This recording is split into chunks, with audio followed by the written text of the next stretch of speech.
उससे कहा, देख ये इस्राएल में बहुतों के गिरने और उठने के लिए और ऐसा निशान होने के लिए मुकर्रर हुआ है जिसकी मुखालफत की जाएगी, बल्कि खुद तेरी जान भी तलवार से छेद जाएगी, ताकि बहुत लोगों के दिलों के ख्याल भूल जाए। खुदा के कलाम के पढ़े और सुने जाने पर उसकी बरकत हो, बोलेंगे आमीन।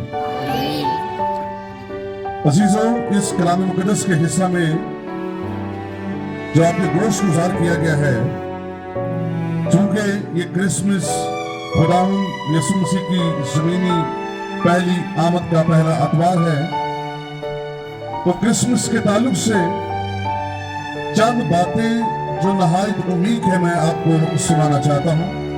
जो ये हवाला आपके दरमियान पढ़ा गया है, इसमें लिखा है, ताकि गैर कौमों को रोशनी देने वाला नूर और तेरी उम्मत इस्राएल का जलाल बने। नूर की चंद खासियत जो कि यीशु मसीह के ताल्लुक से या बनाम यीशु मसीह कहा गया है। नूर के लिए जिस्मानी लिहाज से एक दफा मैं अपने वालिद साहब के साथ सिविल हॉस्पिटल में गया। उनकी आंखों की जो पुतलियां थी, डॉक्टर ने कहा कि यहां पर काला मोती आ चुका है, तो मैं उनको लेकर साइकिल पर, पुरानी बात है, सिविल हॉस्पिटल में गया। किसी ने लेंस जो थे वो डोनेट की, अतिया दिया वहां पर। तो कुछ लोग बुजुर्ग और भी थे वहां पर जो ये चैन गोइयां या ये बातें कर रहे थे कि अखा दा नूर बड़ी नेमत।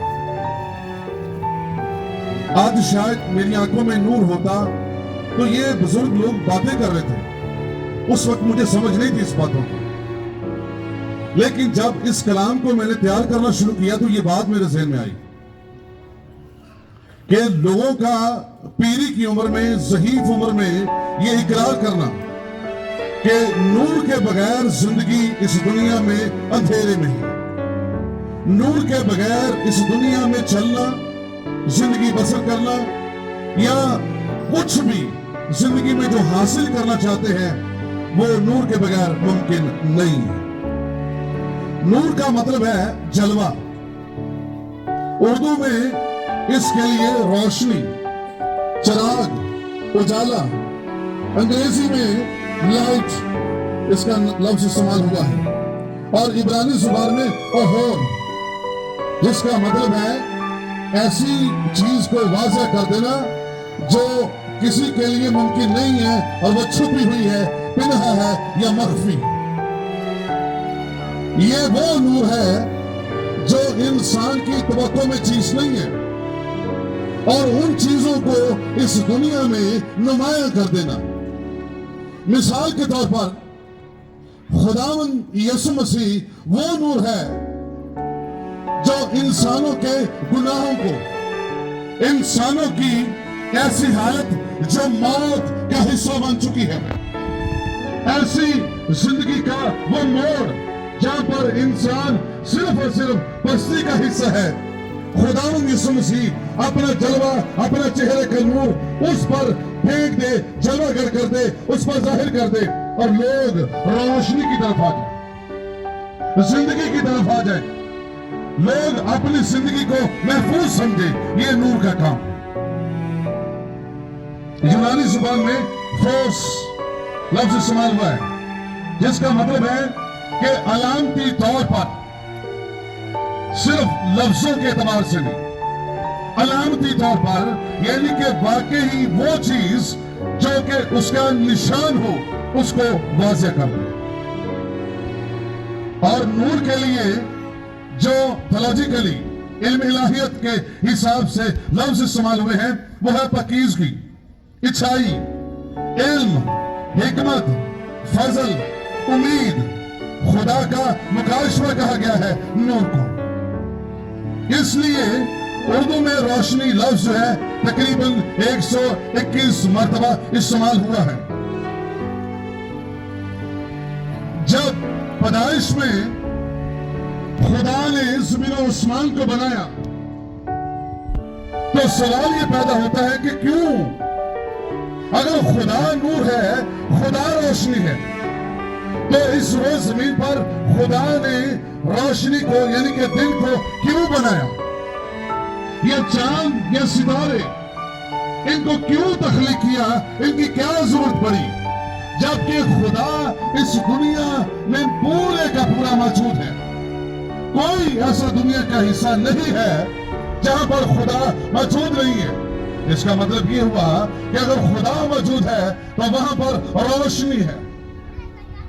अब चूंकि खुदा ने इसलिए इन चीजों को मुकर्रर किया है, पिछली दफा मैंने ये बात बताई थी कि हमारी पैदाइश की किताब में ये लफ्ज लिखा है कि जमीन वीरान और सुनसान थी, फिर खुदा ने सब कुछ तख्लीक किया।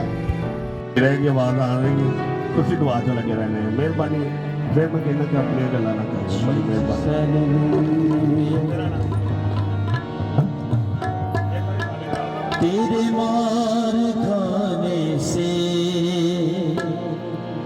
यीशु मैंने शिफा पाई है। Hallelujah hallelujah.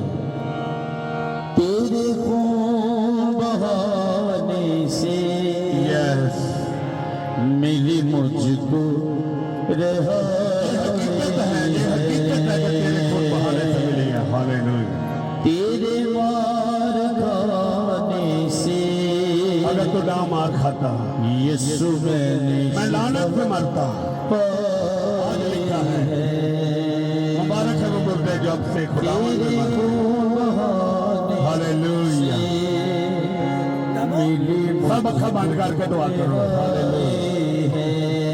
खुदावन तेरी बेटी मारिया लिए दुआ कर दे, ਉਹਦੇ बेटे लिए दुआ कर दे। खुदावन तंदुरुस्ती ताजगी देना, तेरा खून और बदन बच्चे पर लग जाए। हालेलुया ओ यस हालेलुया। तेरे खून बहाने से